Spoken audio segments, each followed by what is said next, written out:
આણંદમાં ચકચારી દુષ્કર્મના આરોપી આણંદ પાલિકાના સસ્પેન્ડેડ ભાજપ કાઉન્સિલર દીપુ પ્રજાપતિની આખરે ધરપકડ કરવામાં આવી છે। આણંદમાં પરિણીતા ઉપર દુષ્કર્મનો આરોપ દીપુ પ્રજાપતિની ઉપર છે, જેને લઈને તેની ધરપકડ કરવામાં આવી છે। દુષ્કર્મ કેસમાં આણંદ નગરપાલિકાનો સસ્પેન્ડેડ ભાજપ કાઉન્સિલર વાસદથી ઝડપાયો। હાલ તો તેની ધરપકડ કરીને વધુ તપાસ શરૂ કરી દેવામાં આવી છે। પરિણીતા ઉપર દુષ્કર્મ ગુજારવાનો દીપુ પ્રજાપતિ ઉપર આરોપ છે। પરિણીતાએ આણંદ ટાઉન પોલીસ મથકમાં દીપુ પ્રજાપતિ વિરુદ્ધ ફરિયાદ નોંધાવી હતી, જેના કારણે તેની ધરપકડ કરવામાં આવી છે। જોકે દુષ્કર્મનો ગુનો નોંધાતા જ ભાજપનો આ કાઉન્સિલર ફરાર થઈ ગયો હતો। આખરે આણંદ પોલીસે આરોપી દીપુ પ્રજાપતિને વાસદથી ઝડપી લીધો છે।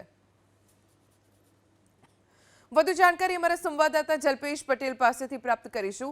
જલ્પેશ, આ દીપુ પ્રજાપતિ હવે આખરે ઝડપાયો છે, ક્યાંથી ઝડપાયો, કેવી રીતે તેને ઝડપી લેવાયો, શું છે વિગતો? ચોક્કસથી ધોની પોલીસે હજુ ખુલાસો નથી કર્યો કે ક્યાંથી પકડાયો, પરંતુ ચોક્કસ એ બાબત છે કે 14 દિવસ નાસ્તો ફરતો હતો।